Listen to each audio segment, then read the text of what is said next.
कटेगी? तो बोलोगे सर यहाँ पर कोई भी संख्या अगर हमारे सामने 2 से कट रही है, जैसे मान लीजिए यहाँ पर कि यहाँ पर हो गया 2 हो गया, 3 हो गया, 4 हो गया, 6 हो गया। अगर ये संख्या हमारी 2 से कटेगी, तो 2 से कटने मतलब 1 पावर। 1 पावर का मतलब कौन-सा डिजिट? तो लास्ट डिजिट। तो यदि हमारे सामने इसकी जो लास्ट डिजिट है वो कटती है, यदि हमारे सामने इसकी जो लास्ट डिजिट है वो कटती है, तो ये संख्या हमारी डेफिनिटली 2 से ज़रूर कटेगी। ये संख्या हमारी डेफिनिटली 2 से ज़रूर कटेगी। आ जाइए चलिए। अगर कोई संख्या हमारी 4 से कटती है यानी पावर 2 हो जाएगा। यानी पावर 2 हो जाएगा तो हम क्या कहेंगे?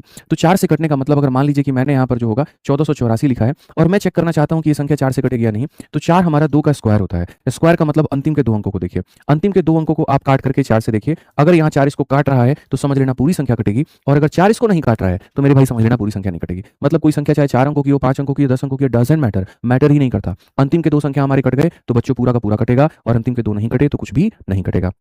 ध्यान रखना। आ जाओ चलो, 8 का मतलब क्या होता है? 2 का क्यूब। यानी अगर मैंने सेम तरीके से ये संख्या हमने रख दिया और हमने कहा कि ये संख्या हमारी 8 से कटे या नहीं, तो 8 का मतलब 2 का क्यूब होता है, यानी अंतिम के 3 अंक। अंतिम के 3 अंकों को अगर आपने चेक करके देखा, 484 को आपने मेरे भाई यहाँ पर काट करके देखा, ये 8 से काटिए कट रहा है, 8 छक 48, लेकिन ये नहीं कट रहा। तो अगर अंतिम के 3 अंक नहीं कट रहे तो पूरी संख्या भी नहीं कटेगी, पूरी संख्या भी नहीं कटेगी। ऐसे ही 16 2 का पावर 4 होता है, तो अंतिम के 4 अंकों को देखना होता है। अंतिम के 4 कट गए तो पूरा कट जाएगा, नहीं कटे तो नहीं कटेगा। तो ये हमारे सामने एक तीर से 3 निशाने हमने किए हैं। हमने 2 के नियम से 2 भी सीखा, 4 भी सीखा, 8 भी सीखा। ठीक है, तो चलिए